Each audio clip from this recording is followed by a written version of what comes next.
पढ़ता रहता है, कभी कौड़ जावे, कभी कहीं जावे, कभी बालाजी का भक्त बन जाए, कभी पीर का भक्त बन जाए, कहीं फिरता रहता है और वेद को मानता नहीं। भाई तेरे ब्याह में डीजे ले आएंगे, ये करेंगे, वो करेंगे, तेरा ब्याह करेंगे।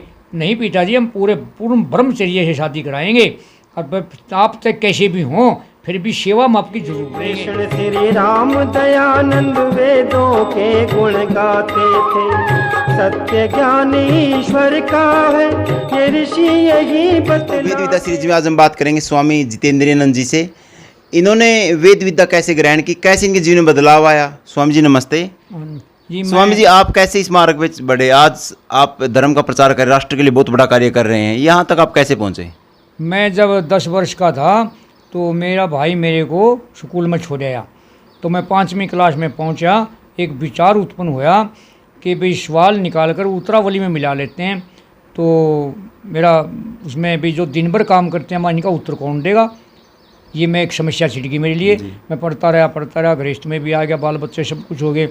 फिर मैंने सत्यार प्रकाश मिल गया, तो सत्यार प्रकाश पढ़ना शुरू किया। उसमें बताया भाई 4 आश्रम हैं, ब्रह्मचर्य आश्रम, गृहस्थ आश्रम, वानप्रस्थ आश्रम, संन्यास आश्रम, कि भाई पोता होने के बाद घर का त्याग करो जी। फिर मैंने ये जब 36-37 साल का हूँगा मैं, तो जब ये मैंने फिर ब्रह्मचर्य का पालन ले लिया आजीवन। 18 साल की उम्र में तो ब्याह हो गया था, कहीं संतान हुई, तो 5 लड़की भी हुई, लड़की भी हुई, उनकी शादी शुद्धि करे, पोता भी हो गया, सब कुछ हो गया। तो फिर मैंने घर का त्याग कर दिया। फिर मैं आचार्य बलदेव के पास गुरुकुल कालवा चले गया। वहाँ मैंने फिर व्याकरण पढ़नी शुरू करी, और जिसमें कि आँख मेरी ख़राब थी, अष्टाध्यायी तो मैं कर गया, आगे नहीं चल सका। फिर मैंने स्वाध्याय बहुत करना शुरू किया, वेद भाष्य पढ़ा, उपनिषद पढ़े, शास्त्र भाष्य पढ़ा, सब कुछ पढ़ा, सत्यार प्रकाश, मनुस्मृति, बहुत जितने ग्रंथ थे पढ़े। तो फिर मैंने संन्यास ले लिया पढ़ का सारा का, और अब मैं धर्म का प्रचार करता हूँ, भिक्षा मांग कर खाता हूँ। जो संन्यास के कर्तव्य उन्हीं को कर रहे हूँ जी। बिल्कुल जी, 4 आश्रम है हमारे हिंदू धर्म में, कहीं अपने वैदिक धर्म में, तो इन 4 आश्रमों को हर व्यक्ति को अपनाना चाहिए इनको। लेकिन आजकल लोगों से अर्थ छूटता ही नहीं, मोह माया छूटती ही नहीं है, अपना जो सेवाएं लेते रहते हैं, उनके लिए क्या है स्वामी? इसमें एक श्लोक आता है मनुस्मृति में, स्वानि कुर्वाणी कुर्वाणा दूरे संतोपि मानवः। जो अपने अपने कर्म में कायम है, ब्रह्मचारी विद्या पढ़ो, गृहस्थी बच्चों को पालो, वानप्रस्थी तपस्या करो, और सन्यासी प्रचार करो घूम घूम करके, वो दूर रहते भी सबको प्यारे लगते हैं जी।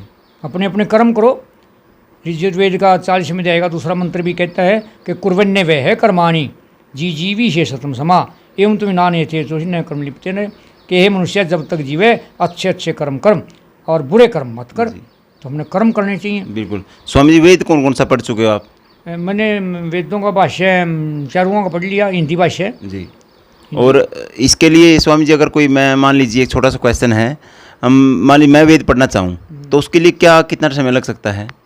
इसमें 2-3 साल लग जाएंगे आपको। अच्छा जी। वेद भाष्य तो पहले इसमें वर्णोच्चारण शिक्षा पढ़ो आप जी। वर्णोच्चारण शिक्षा पढ़ो, अष्टाध्यायी करो, जब पूरी व्याकरण तो कर लो और भी अच्छी बात है। तो फिर आप कहीं समझ में आने लगेगी, आप अन्य व्याकरण लोगोगे, संधि छेद भी आपको आ जाएगी, आपको बड़ा आनंद आएगा पढ़ने में फिर जी। तो कोई शंका भी नहीं रहेगी। धातु पाठ पढ़ोगे, उसका पता लगता रहेगा। जैसे मैंने मंत्र आया मेरे आगे कि 25वें अध्याय आएगा, 42वां मंत्र आया कि उसमें पिंड शब्द आया, एक पिंड, तो मैंने पिंडदान, ये पिंडदान करते पिंड शब्द आया। तो मैंने धातु पाठ को देखा कि पिंड संघाने एक धातु है, कि किसी चीज़ को रला मिलाकर ढेल बनाकर। फिर मैंने ये जो स्वामी विवेकानंद जी हैं अपने गुरुकुल रोजड़ और परिवारजक, उनसे पूछा, तो उनसे भी अपनी शांति के लिए बोलिया भाई बुजुर्गों को पिंड मतलब चूरमा चारमा कोई चीज़ रला के अच्छी पौष्टिक पदार्थ देना उसे कहते हैं, जिंदे को देना उसे कहते हैं पिंड। तो सत्यार प्रकाश में भी यही है कि जिंदे माता पिता को भी पितर कहते हैं। तो इनसे बहुत लाभ होगा कि धातु पाठ भी पढ़ो जी। एक शब्दकोश है, धातु शब्दकोश, तो ये सारे ग्रंथ खरीदो, पढ़ते रहो, और अष्टाध्यायी कर लो, वर्णोच्चारण शिक्षा कर लो, और पूरी व्याकरण कर लो, और भी अच्छी बात है, तभी आनंद आएगा। दोस्तों, बिल्कुल अपने जीवन में वैदिक सिद्धांतों को अपनाओ, एक यही रास्ता है जो आपको बचाएगा। अगर आप इस वैदिक सिद्धांतों को, वेदों को, अपने शास्त्रों को बचाओगे तो ये आपकी रक्षा करेंगे। तो मैं आपको बताना चाहता हूँ दोस्तों, वेद विद्या सीरीज में अगर आप अपने जीवन से जुड़ा कुछ विषय बताना चाहते हैं तो आपका स्वागत है।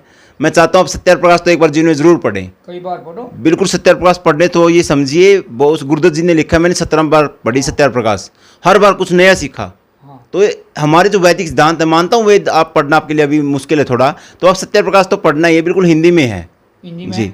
में यो नाधीते द्विजो वेदम अन्यत्र कृते सर्वम से जीवनम सुधृतमाशु गच्छति सान्वयः।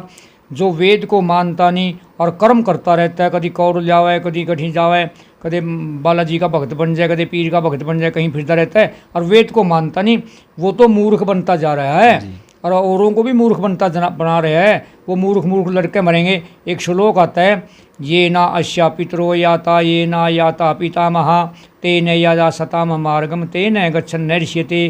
कि जिस मार्ग से पितामह चलें तो संतान भी चलें, परंतु कौन से मार्ग से चलें? शताम पुरुष तेने यजा सताम, सत्य मार्ग, जो सत्य पुरुष है नहीं मारे। जे किसी का बाप दारू पीवे, अंडे खावे, हुक्का बीड़ी सिगरेट का इस्तेमाल कर रहा है, सब कुछ करता है, पाखंडी भी है, झुंडा में दूध खंडियावे पुरखिया पे, भाई उसकी सेवा तो करो। हम पाले यहाँ, पढ़ाएं यहाँ, हमारा कर्तव्य है, हमने उसकी सेवा करनी है। फिर जिसकी बातें जो ठीक नहीं है उनको हमने नहीं मानना, विरोध करना उनका जी, विरोध भी नहीं करना, लड़ाई भी नहीं करनी, उनको मानना नहीं। पिताजी ये तो बात हम आपकी नहीं मानेंगे, बाकी जो आपने हमारे को पाला पढ़ाया, आपकी सेवा हम जरूर करेंगे। ये दिन कहे तेरे ब्याह में डीजे ले आएंगे, ये करेंगे, वो करेंगे, तेरा ब्याह करेंगे, नहीं पिताजी, हम पूर्ण ब्रह्मचर्य से शादी कराएंगे और आप तक कैसे भी हों फिर भी सेवा हम आपकी जरूर करेंगे। इसका प्रमाण देखना तो महर्षि दयानंद के व्यवहार भानु पुस्तक में देखिए।